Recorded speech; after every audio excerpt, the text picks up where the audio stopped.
The Philistines gathered their armies for war. They camped at Soko in Judah, and King Saul and the men of Israel camped in the valley of Elah.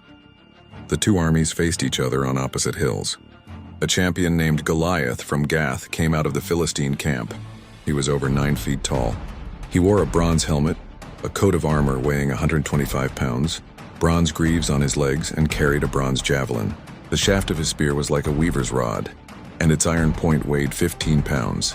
His shield-bearer went ahead of him. Goliath shouted to Israel, "Why do you come out and line up for battle? Am I not a Philistine, and are you not servants of Saul? Choose a man to fight me. If he is able to kill me, we will become your subjects, but if I kill him, you will serve us." When Saul and all Israel heard his words, they were terrified. For 40 days, morning and evening, Goliath came forward and gave his challenge. Now David was the son of Jesse of Bethlehem. He was the youngest.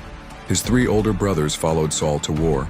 David went back and forth from tending his father's sheep to bringing food to his brothers at the battle lines. One day, Jesse sent David with grain and loaves for his brothers and cheese for their commander. When David arrived, he heard Goliath's challenge. All the men fled from the giant in fear.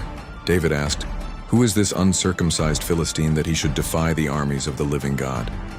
David's words were reported to Saul, and Saul sent for him. David said, "Let no one lose heart. Your servant will go and fight him." Saul replied, "You are not able to fight him. You are only a young man, and he has been a warrior from his youth." But David said, "Your servant has killed both the lion and the bear. The Lord who rescued me from their paw will rescue me from the hand of this Philistine." Saul said, "Go, and the Lord be with you." He gave David his armor, but David said he could not wear them, for he was not used to them. So David took them off, picked up his staff, chose 5 smooth stones from the stream, and with his sling in hand approached Goliath. The Philistine looked David over and despised him, saying, "Am I a dog, that you come at me with sticks? Come here, and I'll give your flesh to the birds and the beasts." David said, "You come against me with sword and spear and javelin, but I come against you in the name of the Lord Almighty, the God of the armies of Israel, whom you have defied. This day the Lord will deliver you into my hands, and the whole world will know that there is a God in Israel. It is not by sword or spear that the Lord saves, for the battle is the Lord's."